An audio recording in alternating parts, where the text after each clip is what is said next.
Hello, MagnusVox partners. Mike here from MagnusVox. Coming at you today with a quick video on showing you how to set up your email reporting. Now, this is a very common request that our support team receives. For this type of email reporting, we call it a recipe. Partners are usually requesting a recipe where an email gets sent to their clients whenever a backup is successful, and then their support team receives an email report whenever their backups are not successful or if there's something that requires intervention from their team. So to show that to you, I have a user account here, which is mine on our MagnusVox backup server. Now this is set up at the partner level, or at the client level, I should say, so it's per client. So it's not for your entire server. It makes it easier to granularly control those email reports, for those clients that don't want to receive an email. So to set that up, we're going to go over to the user account that I have pulled up. In the right-hand corner, we have the reporting section. And as you can see here, I have no email addresses. And first thing you want to do is make sure that this toggle is turned on. If you don't have this toggle turned on, no one for this backup account is going to receive emails, including yourself. So make sure you toggle that on and hit the save button. Always hit save when you're done. So the first part is going to be setting it up to email your client. So I'm going to use my own email address here and assume that I'm the client. So we're going to set up my email address. And then we're going to toggle on the custom reports and then click the green button here. Now we have two options. We can either send our client an immediate job notification or a summary table. I'm going to show you both of those because each of them is important in themselves. So, so first we're going to do immediate job notification, and we're going to change the type to status equals success. So for this recipe, we have status equals success. So your client will only receive emails whenever there's a successful backup. And I'm going to click the preview button here. It will show you what that looks like. And as you can see here, it is the last immediate backup job that my computer had. Now, we can go further and set this up for a summary table. This is great for clients that have multiple devices per account, and you can have it set to send them a weekly or daily email. I'm going to change this one to weekly, and I'm going to have it set to notify my client every Friday at 9 o'clock. So we have every Friday at 9 o'clock, we have status equals success. Now that's great. It looks great in theory. However, there's a catch here. If you hit the preview button, your client's going to receive an email every Friday showing every single job that's happened since the account was pretty much created. As you can see here, it's going all the way back to November 15th for me. So we're going to exit out of this screen here, and we're going to go even further. So we have this add rules section. If you hit the down arrow, you can create a group.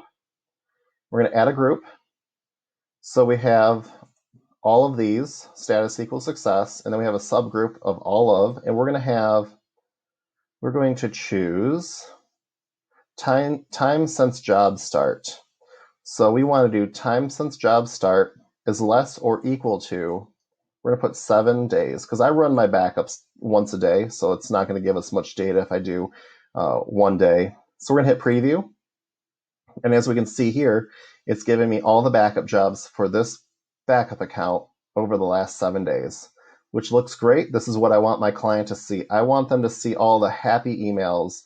I don't want them to receive any emails that show warning or errors, because they're not going to be able to resolve them. They're going to end up having to open a ticket with you, and it's just not going to be a happy relationship. So that's one of the requests we get a lot. So we're going to go ahead and save this. So we have it going to my client, and we have the summary table job here. We're going to hit OK. And as always, hit the save button. Just out of habit, just always hit the save button. So that's great. Our client's going to get their daily email. Now I want to have it set up so my support team gets an email. So we're going to go ahead and add another email address. And we're going to put in our support team's email address. So as you all know, it's support@magnusvox.com. We're going to check the custom report button. We're going to add a report. And we want an immediate job notification. We're managing our clients' devices. We want to make sure we know when something bad's happening. So we have 2 ways we can do this. We can do a status does not equal success, which will tell you everything that happens, whether it be an error, warning, or a missed job. It'll tell you everything that's happened immediately. So That's great. However, sometimes we're not going to care about those missed jobs because a lot of times people turn their computers off. And if you have hourly, every couple hours, you're going to have a lot of emails coming into your system. So we're going to filter this even further. We're going to do status equals, we're going to do warning, and we're going to add a secondary rule, and we're going to do status equals, let's see, we got the warning, so we need to do an error. However, we need to filter this a little bit more. We need to change this all of to do it at least one of, because if we do all of, you're never going to get a report. So we need at least one of these, status equals warning or status equals error. We're going to preview that. And we can see here we've got a warning job, and it looks like we had an issue with a hard drive or a device not ready. So that looks great. We're going to go ahead and save this, and we're going to hit OK.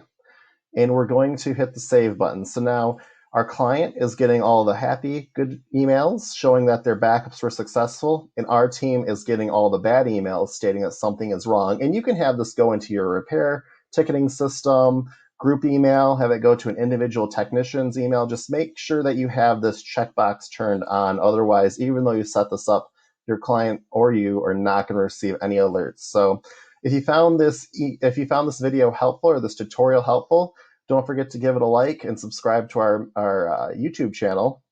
If you have any questions for me or my team over here at MagnusVox, feel free to drop an email over to support@magnusvox.com, and our team will get right back to you. As always, have a great day, and thank you for watching.